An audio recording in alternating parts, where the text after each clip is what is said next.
Alléluia. Magavake. Parce qu'il y a un pôle qui veut venir nous mentir. Mais alors, c'est quand ça vire. Alors, il y a des gens qui je veux le Gamaro. Il m'a battu au poum. Je suis responsable de cette nation. Tu es responsable de cette nation. Nous sommes responsables de cette nation. Ça veut dire responsable de la prophétie du Togo. Faut le haut tonton, mais il le bleu. Ma dit bon, nous vivons. Nous qui sommes le haut toi. Papa blonde là. Mais voilà. Un homme qui veut faire l'équilibre, qu'est-ce qu'il fait? Il dit le problème. Famille Pompou, mi balele ni wale nume. Et tu vois, amouli fijwa, mi kebele woma, ele nyaoma, ele rooma. Fou bon vert. Discours du 26 avril 2012. Celui qui aujourd'hui est le PC, son excellence fort et Sorsinam Nyassimbe. Celui qui fut le président en ce moment, en exercice du Togo. Il fait un discours et il dit quelque chose. Il dit une minorité accapare les richesses du pays. Et bon, à Mogli, il n'y a pas ta Mégli. Il n'y a pas ta domadoumi vidé. Oh, et il y a un peu de à domadoumi. On m'a bon brûlé le niade. À zone ils ont pas brûlé passé. Il me rend en tolo. À Béni de la Dina, parce que nous le bois. À Koué pour le milieu pour nous. Oh, Jessie, l'on a me le coup. Et il y a à Baguenam. Il faut pas pourquoi on me dit si ma traque. Monsieur, vous voyez, nous et nous n'y a pas, il nous a mis. Ameke nya zonzon ye nya le ko o na nu kenyi awayaya e nya meke dinaji to bua nya pata nya toy nye mbena PC ne dati bo azipio mle glonya de na mike alternance politique me ni solution na Togo e nu ni solution na Togo ni e te totodo ko bo domi do kenyi keke ave we na nya nu kebeni le kemi le no fier le mi le ko ebele wotoro. Je suis content de voir et j'ai compris sa vision tellement. Il est facile d'accuser quoi. Faites très attention, un intellectuel zomblé. Mais surtout un mec qui m'a oublié de torder que tu ni mounion, au tien va d'ara si pédio souhait. Ma oué de tous les toits pour tomber, il me vague. Ma oué de mon bénani. Dieu précède toujours tous les événements. Si Dieu ne dit pas oui, ça ne vient pas. Mais qu'elle a été nani d'affilée que ma oué de mon bénani nani. Il y a un son blognade. Verset 1 bobé. La terre, à l'éternel la terre, et tu, debout, midoga vous voulez qu'il y ait une verset à l'euro. En gros, il y a un blog, il y a un Bible, c'est comme on bonne à Bible, on a droit. Debout, alléluia. Somme 24, verset 1. À l'éternel la terre, et ce qu'elle en fait. À l'éternel la terre, et du Kataïwan. Maoutoye, il dit, et ce qu'elle en fait avec béton pour le mot qui il dit, il se mon de Johnny, l'histoire de Pentia. Les dieux domaines, les toits domaines, monsieur Ameni président. On a bien vu que le Weda Bédoro a fait y éteigner. Déjà, le pompo, revoler, mais il n'y a pas de et se cultiver. Il peut aider parcours là. Les blancs, il y a des namiro. Fifty minutes. Discours, moi. Mais les tibéna, n'est pas mon blanamia. Mon blanami ben y menyawa. Et il pensait, me les blanamia. Quand il parlait, mbe ye munyo e va nani e gbonde na mi be mu va npo ku kekele mi va so be ni ko mi ado ke mjao va to anya ka popo mi ho jinye se mi won keke mi le gbon ko ni be la se peji ye mo le mbe yo ye mo so le défendre be mu le von yo le gbona mi ne nya mentality ye mo le mbe ko e na mi ma po ngbe be mu to ko vinyo ko ni du von yo to no i mo na gbona mi to na ye mi ma ki mi ami ji do mi yo e na in ton kporo ncho po do keke ba bijo. Les dollars, les problèmes non à l'Ondia. Yo, 00228 98 42 11 46 93 69 43 02. Yo, les dollars, les problèmes non à l'Ondia. Moi, j'ai dit, on a la même tinto. A deux bras de temps, on va la porte. N'y a ni problème, yo. Il y a un diable, bavon. C'est, il y a un c'est mort comme le nom. Il m'a dit, au coup, non, toi. Ma bonne chose, nous collègues à la choisir. Et il y a un de devoir. Et c'est. Je me dis la blonde amie. Mais le quoi, fit que problème à l'air. Ami avant, il a fait quoi? Il vous a fait le pamphlet de ce qu'il a analysé. Maintenant, n'est va pas zipérer, qui ne peut pas, mais on les voit. Ma vais tourner au joie. Nous vous fions où? Allons, qu'elle me dit, ma. Me dit, n'est pas nani quoi. Yo, et nous n'avons pas eu de et blenami. Fitia établir des projets sociaux. Fitia n'est qu'à nous atteindre l'objectif de le mandat de Dieu. Kafla, une audacieux n'aime pas laisser certaines choses. Disons la vérité. Un homme d'acier, surtout un homme de vision, ne va pas laisser certaines choses. Quand j'ai dit quelque chose, s'il y a la chance de pouvoir rester, je vais rester pour le faire, pour que vous puissiez me comprendre après. Aujourd'hui, on l'a aidé dans la prière. Les gens l'ont aidé dans la prière. Certains ont prié. Vous priez. Soyez.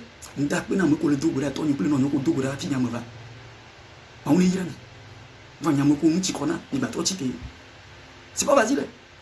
L'image, quand tu as fait, au moins, on va dire du dos, les mots de dos, on va couper la filo, on nationaliser nous, comment que les nationaliser. Et, un vieux,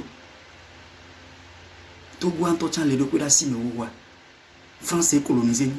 Et vous pensez que c'est un combat facile pour lui? Parce qu'il y a tellement d'alliances qui ont été nouées dès tout les Niadira qui ont fait. Oui, dès tout. Il y avait bien eu qui a dit. Kenny toi. Et vous êtes derrière. Maintenant, vous ne voyez pas lui, mais vous voyez toujours la famille. Mais lui, il fait un travail qui est un travail de fond. Le travail de fond ne se répète pas totalement. Il y a la nation ne naquit pas en une journée, en un seul jour. Il y a un que la Bible met d'Obera, le temple là, 84-33, et le d'Obera, qui me poye soit, ma on a bébé à quoi t'épé. Amelou côté quoi t'épé, au dira kaojo, voilà, on est yomé la fakwe, yomé fanao, n'y a top les n'y a non ou waouh, yomé fanami, parce que les n'y a des ndonu, qui n'y a jamais va le tout comme le pompoa. Amelou no t'épé pour le catholicisme quoi fiat tu vois, on a même d'autres, les bénévoles va le pompoa parce qu'il m'a doit filer que mon tour ma pompo. Que me l'ordre sans niveau pour page j'ai dit, n'y a pas d'autre comme le Facebook n'a dit, que ni bétora qu'on gasa gamin va pour n'employer million en milinti. Des millions gars mais ni tout bira à quoi y a déjà jolly boulot et ni avec les pages Facebook il y a les mots comme mais tout goût parce que moi tout goût yo na fa tout goût ni gantoni il n'a ni malin coup du ni mo to ko am la hoya et ni bon coup mais mo ni la ni le sende gon qui be blonyari il apprend à la wodo qui est malé bon économiste là et on y a un économiste avec plan ville du surtout dodo pour la scène qui est économiste. Économiste, c'est un mec qui est régi dans une domination. Parce que Dieu est un puissant économiste. La domination ne peut pas se faire sans les finances. La domination ne peut pas se faire sans une organisation pronte. Vous n'allez pas avoir la victoire. Nous n'allons pas avoir ce que nous voulons. Je vais faire ce que je vais mais il va blâmer. Il y a un peu de Pavlov technique. Et les blés sont moins d'arrêt. Et tout le monde, on top, qu'on y a besoin de l'homme la gaudia, au tête de l'eau de perdre. Possibilité, me l'en alors donc gars pour que misona David tu peux na gomme mi dunagbe ke gangola ya gomme on to ndo la filo o papa ti te o de la filo be player donc la gamme ki bula player on to no po gestion là et dopé que ndu pop là ki fi are mi kwa me revoke la te pro jwa fois nde bu pro nya me kwa me de ke njaba blan ya jara nani nya le blan mi on to no po ko déjà akole ke mentality ole parce que me de te démarquer ni nya nya wa no démarquer ma ola dasi me no ko la ke na nyo et ko njila blanc va démarquer comme a démarqué moi n'y a que le véro va n'y a que le véro ni be mi to bera gabu pour le jo président o mja no toi PC le funu il sait ce qu'il fait il n'a pas blomenade jeunesse ça me le clalo la scène qui ni to qui be la l'impunité ba o il est quoi de discours chaque année clalo que be le blanc et le comme bêtise qui que be nos jeunesse ça mais comme le to n'y a so ouais le to n'y a ouais le blé n'y a ko ni plan amérique ni n'y avait courir la bemo n'y a to ko ni li pour na n'y a ko me souviens que je président et fio le caca mami David rien diata et fio de pépé Samuel et rien Samuel et fio de pépé rien du et rien et du pour la de pépé et rien encore et rien prophète et rien maobame me souviens me do nya pompo il y a mes potes donc au béo la filo faut ni fier de nyao koni plausible décentralisation de nous le ministre pour les exigences sur les couleurs autour font pour les sonao les qui font donc par les tocabo mais nous analyser nos bien conclure il y a mis la bobena et nous les noms les incorriger surtout les nanyegbe qui doit les nanyé les topo ou les dit nous gars ben à nos bureaux mais blim mais qu'elle a été dans le moment où on dit dans le fond blim parce que dodo qui est une étape les vivre mado kai no te pede kakabazu David non a blé kakabazu il n'a pas été homme. Fifi a homme le dit processus au voie d'hiver en année B. Et il choukulu kan. Nous les choukulu kan. Nous pas de entrepreneuriat. Nous le seigneur qui veut l'entrepreneuriat. Amour l'entreprendre. Oui, doit, il nous a opportunité que je connais bien. Il y a quelqu'un pas de topé qui m'a envoyé monsieur. qui me le fou nous le assoir nous le entretien mais moi leur blague yore fou nous amyan qui me le va les chipper le maou mais va les plans nous ça peut y aller maintenant. Arrêtez de parler sans comprendre ce qui se fait. Actuellement, il est en train de penser comment aider le côté de santé et de l'hygiène. Santé, toi, elle est non sous-soumenée parce que quand tu es en le tenant, mais côté santé, elle est non vévérénée. Voilà, moi, j'ai eu na vous mettez, vous mettez, monsieur, le PC actuel, son excellence fort. Mais j'ai eu des fifi là. La fille de colonie erreur de comme le port parce que ton on a oumé avec du problème n'a rien à brûler qui va te tenir la fille de colonie erreur qui est erreur moi elle n'a pas du et du à me vieux mettre le CD vision gomme et une vidéo que me dit oui mais non boy c'est qui est communiqué dans nous ne soya do il me quelque nous et nous y a que le magnon to me yazim me ya ole que ya blé ya calqué oh nani ne peut me y a te joro nya dit vidéo nyole no ba le le ko ni chama so profio bare ku mi no ko ya de ko la ba jesi mi nwere amula ba ti te o jesi nwere o ma wo nyela ba no te ran ya le funu nyare ko me ya te o nyi ba do nya mo lo mo le peru juanchi ba no claro ni mo le nyo ju la den ti la filo parce que le nwere ti le bedora mi va edu ga mo ma blonde ne te ni erreur de le ma fide parce que o nyam ke ya e de amodo le dara filo va mi so em lo do e le de amodo ko le buga le de amodo ni me ya yon ko ala se gomo ya elle fait en temps analyser même le coup nous pose le dieu la fido